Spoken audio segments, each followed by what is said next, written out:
Singapore general হাসপাতালে চিকিৎসাধীন ইনকিলাব মঞ্চের মুখপাত্র ও ঢাকা-৮ আসনের সম্ভাব্য প্রার্থী শরীফ ওসমান হাদী মারা গেছেন। ইন্না লিল্লাহি ওয়া ইন্না ইলাইহি রাজিউন। দর্শক, এ বিষয়ে আরও জানার চেষ্টা করব সহকর্মী আহমেদ রেজার কাছ থেকে। রেজা, এমন একটি দুঃসংবাদ আমাদের দিতে হচ্ছে, পুরো দেশ অপেক্ষা করছিল কোনো একটি ভালো খবর আমরা তাদেরকে দিব, কিন্তু এই দুঃসংবাদটা দিতেই হচ্ছে। হাদী তো ভেন্টিলেশনে ছিলেন, কখন লাইফ সাপোর্ট খুলে ফেলা হলো এবং কিভাবে কি হলো জানাবেন আমাদেরকে। ইশরাত, পুরো দেশবাসী আসলে দোয়া করছিলেন পুরো হাদীর জন্য। শরীফ ওসমান হাদী অর্থাৎ ইনকিলাব মঞ্চের মুখপাত্র এবং নেতা, আসলে সেই সকল দোয়া শেষ পর্যন্ত তো আসলে ব্যর্থ হয়েছে। যেটি হচ্ছে হাদী, শরীফ ওসমান হাদী, সেটি তিনি আর ফেরেননি।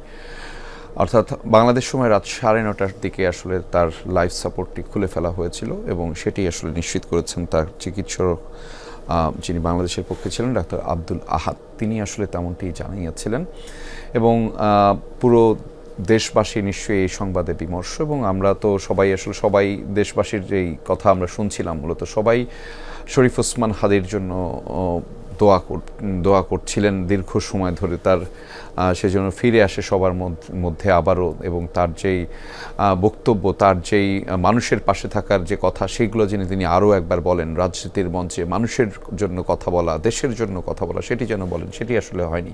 আমি একটু এক নাগারে আপনাদেরকে একটু জানিয়ে দিতে চাই যে ঠিক 12 তারিখে হাদীর দুপুরের পরে, অর্থাৎ জুমার নামাজের পরে, দিনটি ছিল শুক্রবার, জুমার নামাজের পরে মূলত হাদীকে গুলি করে। আততায়ীর গুলির যে কথা আমরা জানছিলাম, এখনও সন্দেহভাজন বেশ কয়েকজন আছে যাদেরকে পুলিশের পক্ষ থেকে মূলত কোনো ধরনের এখন পর্যন্ত কাউকে তেমনভাবে সন্দেহভাজন কাউকে আটক করতে পারেনি। এবং তারপরে প্রথমে আপনাকে একটা বলে রাখি, আপনি নিশ্চয়ই জানেন, তারপরে দর্শকদের জন্য আরও একবার বলে রাখা, যে প্রথম ধাপে ঢাকা মেডিকেল কলেজ হাসপাতালে অস্ত্রোপচার করা হয় এবং সেখানে প্রথম ধাপের অস্ত্রোপচার শেষে মূলত তাকে স্থানান্তর করা হয়েছিল রাজধানীর এভারকেয়ার হাসপাতালে, এবং সেখানেও কিন্তু তিনি প্রায় 3 থেকে 4 দিন সেখানে অবস্থান করছিলেন। অর্থাৎ গত সোমবার, শুক্রবারের পরে গত সোমবারে কিন্তু তাকে স্থানান্তর করা হয়েছিল আরও উন্নত চিকিৎসার জন্য সিঙ্গাপুরের যে জেনারেল হাসপাতাল সেখানে। এবং বলা হয়ে থাকে এই অঞ্চলের নিউরো